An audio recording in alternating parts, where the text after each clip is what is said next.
This is the free audiobook of Elemental Power. If you haven't heard the previous chapters, you'll find the link to the playlist in the description below. Book 1, Shattered. Chapter 24, Getting to Know You. I woke late the next morning, distracted by the dream. Glenn had gone off with Taryn and Boreas to bid the Earthsprite farewell, and I couldn't sit still. Marlowe and Peyta hadn't come out of their room yet. I dressed for the outdoors and found my way into the wintry woods, content with solitude. There was a faint trail along the circle of trees, and I followed it, scuffling the ground so that I could find my way back. I'd walked these woods many times during our stay here, but it had snowed again overnight. The trail went on for a long way.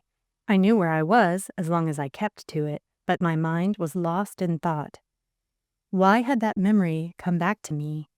I didn't have any answers and was so trapped in speculation that I nearly ran into the old woman standing in the path.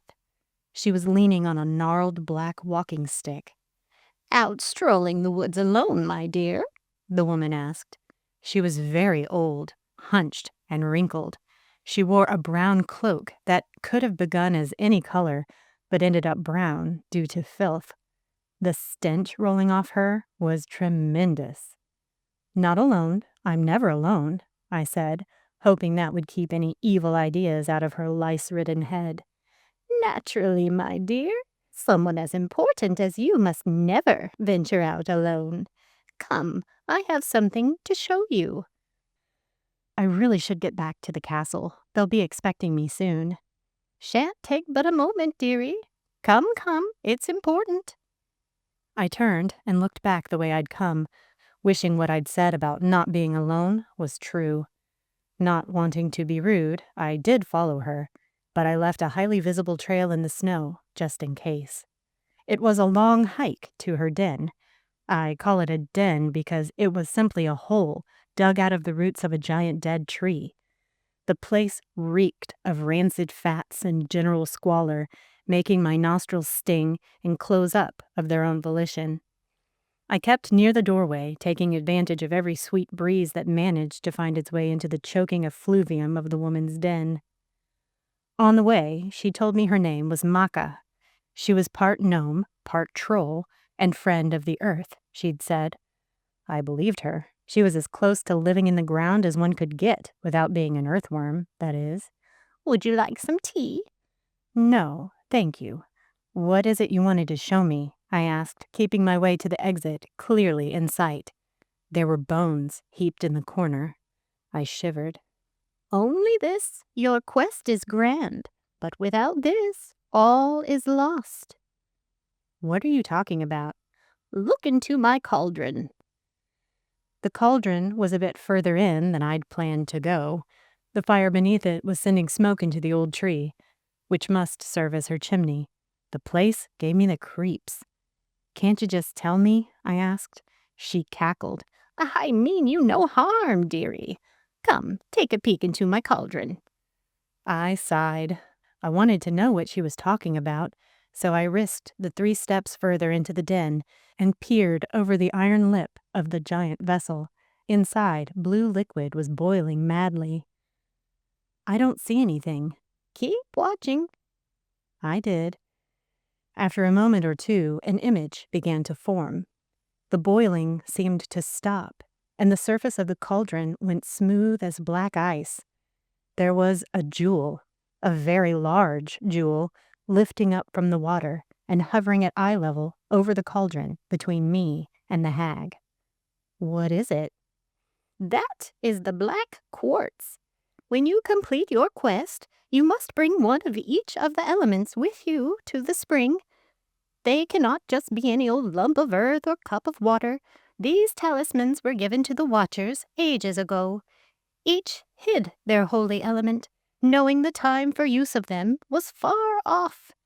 But someone has stolen this, the black quartz." "Why are you showing me this? Are you saying I have to find it?" She glared at me, and the crystal dropped with a plop into the cauldron, disturbing the calm surface and sending it back into roiling bubbles. I stumbled back, but a few drops splashed on my sleeve. I quickly rubbed them dry. No, dearie, it will find you. One rheumatic finger extended toward me, her voice gone suddenly chilly. And when it does, beware. I turned and ran out of the den with the sound of her maniacal laughter clawing up from the ground. Running without thought, I somehow missed the trail I'd left, or it wasn't there any longer. I ended up in a part of the woods I'd never seen, and the castle cliffs were not within sight. An owl hooted in the forest. "Dadgummit," I said to myself, walking in the direction I thought was north, which was where I thought the castle was. I was hopelessly lost. A few hours passed with me wandering, and I was getting scared. There was no one to tell my situation to along the way. I saw no earthworms, no sprites. Glenn would be terribly worried. Heck, I was worried. I'd heard once that when lost, it's best to stay in one place. Doubtful they'd been lost in sub-zero temperatures in the wilderness of another world when they came up with that helpful tidbit. I had to keep moving, or I'd freeze to death. "Excuse me," a man said. He was a small, bearded man, about 4 feet tall. I jumped and squealed, startled. "Yes?" "Are you Princess Alana?" He didn't seem harmful, seemed downright lovely after the stinking old hag. He was obviously a gnome, dressed in brown from head to toe with a russet beard speckled sparsely with gray. His face was kindly. I couldn't sense any danger. "Yes, I'm Alana. Who are you?" "I'm Georgie. Pleased to meet you. Worm told us you might be walking one day," he said, bowing so low that the tip of his beard brushed the snow. "Didn't really expect you to be this far from the castle, though." "Pleased to meet you," I said, curtsying. "Perhaps you can help me. I'm lost." "I will see you safely home, but first, come. We have arranged a feast every day in hopes that you would be visiting. All is prepared," he exclaimed, turning and bouncing happily down the trail. I followed. We walked for 10 minutes or so, deeper into the woods. I wished there was some way I could get word back to Glenn. I'd been gone for hours already. The sun was sinking lower.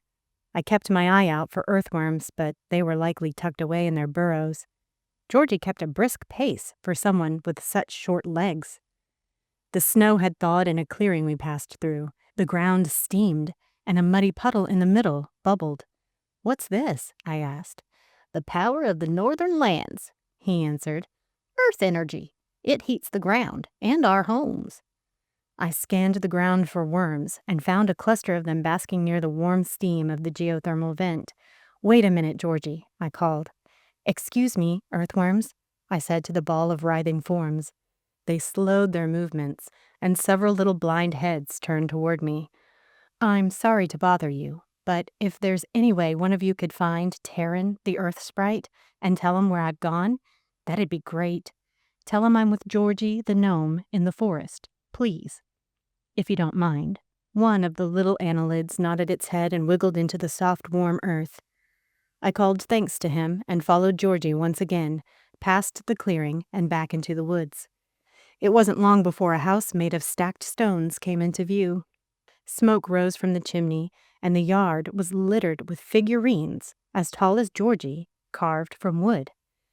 A lone gray owl abandoned his perch on the head of one of the figures and flew into the frigid sky. I shivered. When we drew nearer, I was shocked to see that half of the figurines were of me. There I was, standing in about 3 dozen places in the yard. "What's all this?" I asked. "Ah, what do you think? Good, no?" "Very good, but what are they for?" I bent down to touch my wooden nose. "For sale," he cried, dancing from foot to foot. "I am a master craftsman. What do you think of Glenn's image?" "Oh," I said, looking at the statue of a man. "I think he's not pointy enough. Have you seen him?" "No," he said. "He is an elf?" "I thought you'd know that." "We only know what the worms told us. They met Glenn when they kept watch over him after he was captured. Worms are not the best at describing people. Terran's wife, Ivani, told us of you in great detail. These are my pride and joy." "You're quite talented," I said, smiling approvingly at him. He beamed, small teeth like a child's gleaming at me between mustache and beard. "Come inside. We've been expecting you." He opened the little wooden door. I had to duck low to enter and remained bent over once inside. Gnomes were no taller than 4 feet, and most were under 3. Lucky for me, they enjoyed tall ceilings, but even so, I couldn't stand up straight. "Here she is," he called. Little people came from every doorway into the kitchen we'd stepped into. They forced me to sit, and that helped. I could sit more comfortably than stand. They crowded around, each trying to get a look. There were 20 or so of them, and the quarters felt cramped. "It's a pleasure to meet you all," I said, holding up my hands to try and get some space. "I'm a bit overwhelmed by all this." "Are you hungry?" a woman asked, who looked like Gaia's twin. "Yes, ma'am," I answered. She grinned and moved over to the counter, scooping up helpings of a casserole of turnips and potatoes with horseradish. It was cooked and warm. The smell made my mouth water. A little girl gnome came and gave me a tiny flower that looked like she'd pulled it off a weed outside. "Thank you," I smiled sweetly at her. "The princess talked it to me," she squealed, running to hide behind a gnome couple, who must have been her parents. "I don't bite," I assured them, and the whole room laughed. "Eat, eat," they cried as the older woman set a plate heaped with food in front of me. Another gnome handed me a fork, and I said a little prayer before taking a bite. The habit had become ingrained. "It's delicious," I said through my first mouthful. The horseradish was blended with plain cashew cream and had just the right amount of heat. It warmed me down to my toes. Everyone cheered and set about serving each other, coming to sit at the table with me. The commotion died down as mouths were filled with food and beer. They had the best beer I'd ever tasted. It was like my favorite back home, Shiner Bock, but super dark with a hint of chocolate to it. I drank, and they kept refilling my mug. I was beginning to buzz, so I decided to lay off the sauce. After dinner, they pulled instruments down from the walls and began to play rapid songs and dance around wildly. It was one of those old-fashioned group participation things where everyone dances with everyone else in a choreographed order. I clapped my hands and tapped my feet, admiring the show. Once the dancing was finished, an ancient gnome man stepped up onto the hearth before the fire and began to sing unaccompanied. It was a deep voice that erupted from his old lungs, full of power and emotion. The song was sad and in a different language. I couldn't understand the words, but I knew what the song was about. It was a song of the coming of the warlord. It sent chills up my spine and made tears peek from my eyes. The old man stared at me as he sang the last part, but I didn't understand. Everyone applauded, including me, but I held up an inquiring hand to him. "I couldn't understand the language," I said. "What was that last part?" The wrinkled man twinkled at me. He said, in an oddly frail way in comparison to his booming singing voice, "When the princess comes, the gnomes will dance. She gives our realm a second chance. The warlord by her blood is gone, and so the world will carry on." "Ah," I breathed. "Thank you." They continued to put on a spectacular show for me. The little girl who'd given me the flower danced, or rather, she twirled in circles for a really long time. 2 little boys did a rhythm thing, clapping and slapping their legs in time. Everyone was cheerful. I was having a wonderful time with them. A knock at the door interrupted our merriment. The old woman answered it, and I jumped to my feet, seeing the lower half of Glenn standing there, causing me to bang my head against a rafter and sit back down suddenly. He stooped low and came to my side, kneeling, asking if I was hurt. Yes, but I'll be fine," I said, rubbing the knot on my scalp. "Meet the gnomes." They all crowded around him. Georgie fetched a pad and a lump of charcoal and began making sketches of him. Glenn shook everyone's hands, seeming as overwhelmed as I had been, with all of them jostling for his attention. "It's a pleasure to meet you all. I'm sorry to take her from you, but we must be getting back to the stone house. It's getting dark." The gnomes all groaned their disappointment, but shook our hands once more, talking over one another, trying to give the best farewell. The gnomes had an affinity for poetry and rhyme. More than one bid us farewell in elaborate verse. When I was out of the doorway and able to stand at full height again, I turned back and waved at them all, thanking them for the wonderful day. The sun was halfway under the horizon already. Glenn hurried through the yard, littered with statues of me and the strange-looking thin man.